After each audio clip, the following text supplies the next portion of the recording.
إله إلا الله لا إله إلا. ہمارے حضرت کے دور میں ایک پٹھان طالب علم تھا, ایک خاتون کا فون آیا. ہمارے حضرت کی جب کال آتی تھی نا خواتین کی, تو پہلے وہ طالب علم اٹھاتے تھے, حضرت کو بتاتے تھے فون یعنی مسئلہ پوچھنے کے لیے فون ہے, پھر وہ ملاتے تھے تو حضرت بات کرتے تھے. تو وہ خاتون کا فون آیا. وہ خاتون جو تھی نا وہ بناوٹ بہت کرتی تھی اپنی آواز میں نا, بار بار روزانہ ان کا فون آتا تھا. بھائی جو ٹو دا پوائنٹ بات ہے وہ کرو, کیا خام ہمیں اتنا کھینچ کے بات کو طول دینا اور اس میں بڑی آواز بھی پھر گھمانا, جیسے بات ہوتی نا ہیلو ایسے کر کے ہیلو نکالا اور پھر وہ اتنا تو وہ طالب علم بیٹھا ہوا تھا, اس کو غصہ آ گیا نا. طالب علم تھا, کنوارا لڑکا بالکل جوان. وہ اس خاتون نے نا تھوڑی سی انگلش میں ماری, ایکچولی میں ہاں ایسے آئی وانٹ ٹو سے مفتی رشید احمد صاحب خام خام بات کو طول دے رہی ہے.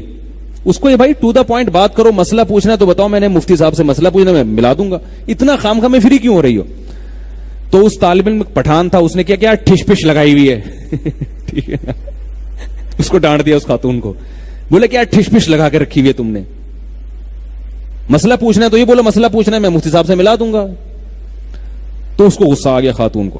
اس نے ہمارے حضرت سے شکایت لگائی کہ یہ طالب علم نے مجھ سے تمیز سے بات نہیں کی اور مجھے کہہ رہا ہے میں اس سے انگلش میں بات کر رہی ہوں. اس بیچارے کو انگلش کہاں آتی تھی, میں اس سے انگلش میں بات کر رہی ہوں اتنی آرام سے, ایکچولی میں اتنی تمیز سے بات کر رہی ہوں, اور یہ جواب میں کہہ رہے کیا ٹھش پش لگائی ہوئی ہے, بھائی مختصر بات کرو. تو حضرت نے اس خاتون کو تو اس نے کہا, حضرت نے فرمایا اچھا میں سمجھا دوں گا اس کو, طالب علم ہے بیچارہ نہ سمجھے. بعد میں حضرت نے اس کو فون کیا, فرمایا شاباش, ٹھیک ہے نا, بہت اچھے, ماشاء اللہ ایسے ہی بچے ہمیں چاہیے. اور فرمایا یہ بہت زیادہ جو ہے نا, حضرت نے فرمایا یہ خاتون بہت لمبی بات کرتی ہیں اور بہت طول دیتی ہیں ذرا ذری بات کو, اور اسٹائل بھی ان کا تھوڑا وکھری ٹائپ کا ہوتا ہے. فرمایا میں بولتا تو یہ اپنی بے عزتی محسوس کرتی, ظاہر ہے ان کی ایک الگ حیثیت تھی. فرمایا اچھا ہوا تم نے میری طرف سے ان کو سنا دی. اور حضرت اس طالب سے اس لیے خوش ہوئے, یہ اس بات کی دلیل تھی کہ اس کے اپنے اندر فساد نہیں ہے, ورنہ یہی وہ ٹھش پش کرتی, یہ بھی پھش پش شروع کر دیتا ان سے. ورنہ ہوتا کیا, وہاں سے فون آیا ایکچولی میں تو یار ایکچولی کوئی بات نہیں, آپ پہلے اپنا پرابلم مجھے سے حل کرائیں, اگر میں حل نہیں کر سکا تو میں انشاءاللہ پھر مفتی رشید احمد صاحب کو آپ کا نمبر ملا کے دے دوں. بھائی دل میں اگر کھوٹ ہوگا تو وہ یہ اپنا چکر شروع کر دے گا نا وہاں پہ. یار آپ لوگ تو سمجھدار ہو, آپ کو تو سب پتا ہے, پھر ایسا کیوں مجھے تعجب سے دیکھ رہے ہیں. تو اب دیکھو بظاہر یہ بد اخلاقی ہے, مگر حقیقت میں کیا ہے, یہ اخلاق ہیں, تبھی تو حضرت خوش ہو رہے ہیں. اور وہ آدمی اگر شادی شدہ ہوتا اور اس کی بیوی سن لیتی تو اور زیادہ شاباش دیتی نا, کہ میرے میاں کے کتنے اچھے اخلاق ہیں, ایک نامحرم خاتون کا فون آیا, ایسے ڈانٹ کے بھگایا, کمبخت لومڑی چالاک, اس کو تو ایسے ہی ڈانٹنا چاہیے. کتنا اپنے شوہر سے محبت کرتی نا وہ. اس سے کیا پتا چلا کہ اس کے اخلاق بظاہر غلط تھے مگر حقیقت میں بہت اچھے, کیونکہ بیوی کو بھی پسند آ رہے ہیں وہ اخلاق, اور اس کے شیخ کو بھی, استاذوں کو بھی پسند آ رہے ہیں, اور نیک لوگوں کو پسند آ رہے ہیں. اگر برے لگ رہے ہیں تو صرف اس خاتون کو برے لگ رہے ہیں. نہیں آ رہی میرا خیال ہے بات. تو پتہ یہ چلا اچھا کیا ہے جس کو اللہ اچھا کہہ دے, برا وہ ہے جس کو اللہ برا کہہ دے. ہمارے لیے بس یہی سب سے بڑا معیار یہی ہے. تو اللہ نے کیا فرمایا کہ اللہ نے تمہیں پیدا کیا لیبلوکم, وہ تمہیں آزمانا چاہتا ہے, ایکم احسن عملا, تم میں زیادہ اچھا عمل کون کرتا ہے. تو اب پتہ چل گیا اچھے سے کیا مراد ہے. یہ جو ہم جانور ذبح کر رہے ہیں نا بقرعید میں, جانور کاٹنا بذات خود کوئی اچھا عمل نہیں ہے.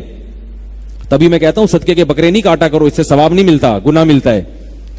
کیونکہ ہماری شریعت نے جانور پر احسان کرنے کا حکم دیا.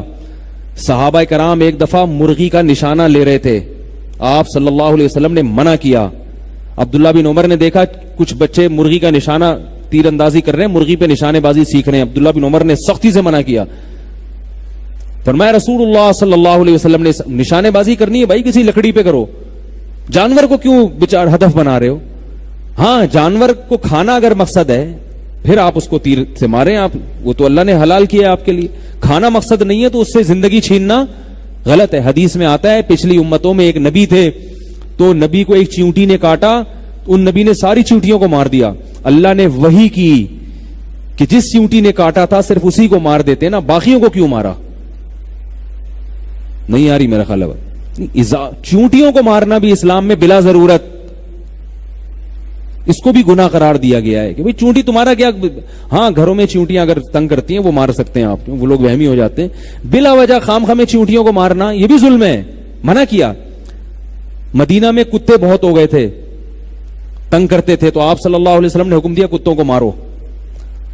صحابہ نے وہ سارے کتے مارنا شروع کر دیے. کوئی دیہاتی کتا لے کر آتا اس کو بھی مار دیتے. تو آپ صلی اللہ علیہ وسلم نے فرمایا حدیث کا مفہوم ہے اللہ کی مخلوق ہے بھائی اس کو چھوڑ دو اپنے حال پہ.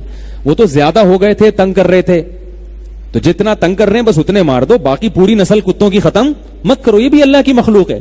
کتے کی رعایت کی گئی ہے. کتے کو پانی پلانے پہ جنت کی بشارت دی کہ بھئی ایک شخص نے کتے کو پانی پلایا جنت میں گیا. ایک عورت نے بلی کو بھوکا باندھ دیا, نہ اس کو پلاتی تھی نہ کھلاتی تھی, اللہ نے اس کے اعمال کو برباد کر کے اس کو جہنم کی آگ میں ڈال دیا بلی پہ ظلم کرنے کی وجہ سے. تو کتنی زبردست شریعت کی ترغیب ہے. لیکن بقرعید کے 3 دنوں میں کیا حکم ہے؟ بالکل آرڈر کیا ہو گیا؟ چین. او موٹے موٹے بیل لاؤ کاٹو, ہے نہیں. تو دنیا چیختی ہے یہ مسلمان کیا کر رہے ہیں بھائی, یہ اچھا کام بذات خود نہیں ہے, یہ ایک اچھا کام. لیکن چونکہ اب اللہ نے کہہ دیا کہ کاٹو, اب کیا بن گیا یہ کاٹنا اچھا کام بن گیا. تبھی بقرعید کے تیسرے دن جب سورج غروب ہوتا ہے نا, اگر آپ نے جانور ذبح کرنا بھول گئے یا قربانی کا جانور بھاگ گیا تھا بقرعید کے تیسرے دن مغرب کے بعد ملا, تو اب کاٹنے کا حکم نہیں ہے. اس جانور کی قسمت ہے کہ وہ بچ گیا, کیونکہ اب کاٹیں گے تو بھئی یہ عبادت نہیں ہے.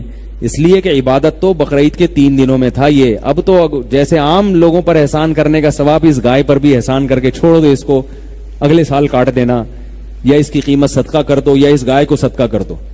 سمجھ میں آ رہی ہے بات کہ نہیں آ رہی؟ کتنا اہم حکم ہے.